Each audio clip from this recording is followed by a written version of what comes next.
தந்தை, மகன், தூய ஆவியாரின் பெயராலே ஆமென். முதல் வாசகம். மீட்பை தொடங்கி வழிநடத்துபவரை துன்பங்கள் மூலம் நிறைவுள்ளவராக்கியது தகுதியே. எபிரேயருக்கு எழுதப்பட்ட திருமுகத்திலிருந்து வாசகம். அதிகாரம் 2. இறை வார்த்தை 5 முதல் 12 முடிய.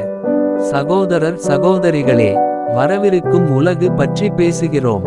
கடவுள் அதனை வானதூதரின் அதிகாரத்திற்கு பணியச் செய்யவில்லை. இதற்கு சான்றாக மறைநூலில் ஓரிடத்தில் சொல்லப்பட்டுள்ளது இதுவே: மனிதரை நீர் நினைவில் கொள்வதற்கு அவர்கள் யார்? மனித பிறவிகளை நீர் ஒரு பொருட்டாக எண்ணுவதற்கு அவர்கள் எம்மாத்திரம்? ஆயினும் நீர் அவர்களை வானதூதரை விடச் சற்றே சிறியவர் ஆக்கியுள்ளீர். மாட்சியையும் மேன்மையையும் அவர்களுக்கு முடியாகச் சூட்டியுள்ளீர். உமது கை படைத்தவற்றுக்கு மேலாக அவர்களை நியமித்தீர்.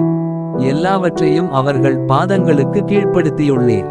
அனைத்தையும் மனிதருக்கு அடிபணியச் செய்தார் என்பதால் எதையும் பணியாதிருக்க விட்டுவிடவில்லை எனலாம். எனினும் அனைத்தும் மனிதருக்கு இன்னும் அடிபணிய காணோம். நாம் காண்பதோ சிறிது காலம் வானதூதரை விடச் சற்று தாழ்ந்தவராக்கப்பட்ட இயேசுவையே. இவர் துன்புற்று இறந்ததால் மாட்சியும் மாண்பும் இவருக்கு முடியாகச் சூட்டப்பட்டதை காண்கிறோம். இவ்வாறு கடவுளின் அருளால் அனைவருடைய நலனுக்காகவும் இவர் சாவுக்கு உட்பட வேண்டியிருந்தது. கடவுள் எல்லாவற்றையும் தமக்கென்று தாமே உண்டாக்கினார். அவர் மக்கள் பலரை மாட்சியில் பங்கு கொள்ள அழைத்துச் செல்ல விரும்பிய போது அவர்களது மீட்பை தொடங்கி வழிநடத்துபவரை துன்பங்கள் மூலம் நிறைவுள்ளவராக்கினார். இது ஏற்ற செயலே. தூய்மையாக்குகிறவர் தூய்மையாக்கப்படுவோர் அனைவருக்கும் உயிர் முதல் ஒன்றே. இதனால் இயேசு இவர்களை சகோதரர் சகோதரிகள் என்று அழைக்க வெட்கப்படவில்லை.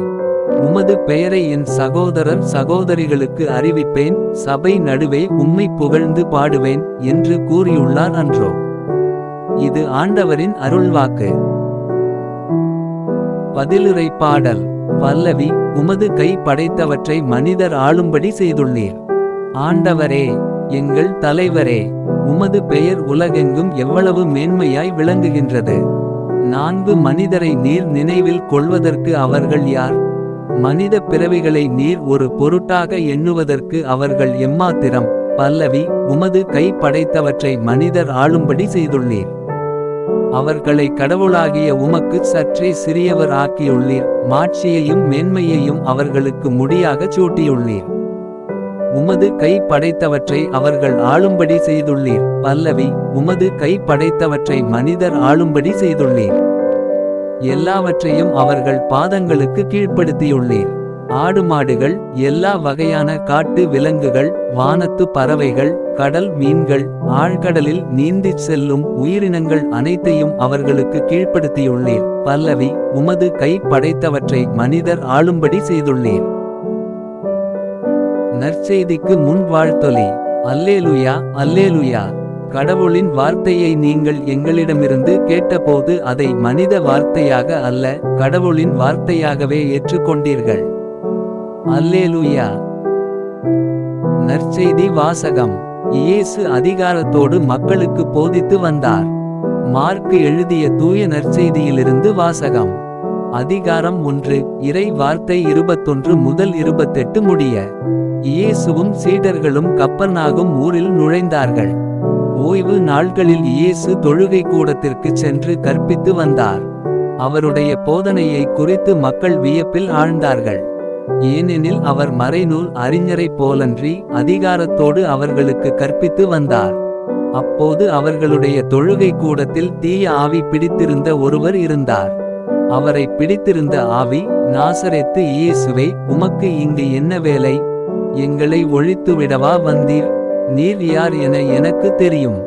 நீர் கடவுளுக்கு அர்ப்பணமானவர் என்று கத்தியது. வாயை மூடு, இவரை விட்டு வெளியே போ என்று இயேசு அதனை அதட்டினார். அப்பொழுது அத்தீய ஆவி அம்மனிதருக்கு வலிப்பு உண்டாக்கி பெருங்கூச்சலிட்டு அவரை விட்டு வெளியேறிற்று. அவர்கள் அனைவரும் திகைப்புற்று, இது என்ன? இது அதிகாரம் கொண்ட புதிய போதனையாய் இருக்கிறதே. இவர் தீய ஆவிகளுக்கும் கட்டளையிடுகிறார், அவையும் இவருக்கு கீழ்ப்படுகின்றனவே என்று தங்களிடையே பேசிக்கொண்டனர். அவரை பற்றிய செய்தி உடனே கலிலேயாவின் சுற்றுப்புறமெங்கும் பரவியது. இது ஆண்டவரின் அருள்வாக்கு. உங்களுடைய பிரார்த்தனைகளையும் வேண்டுதல்களையும் நாளைய திருப்பலியில் ஒப்பு கொடுக்க விரும்புவோர் கீழ்காணும் மெயில் ஐடிக்கு உங்கள் வேண்டுதல்களை அனுப்பவும். அல்லது வீடியோவின் கீழ் கமெண்ட் செய்யவும். பிதா சுதன் பரிசுத்த ஆவியின் பெயராலே ஆமென். தின பிரார்த்தனைகளுக்காக லைக், சப்ஸ்கிரைப் மற்றும் பெல் ஐகானை கிளிக் செய்யவும்.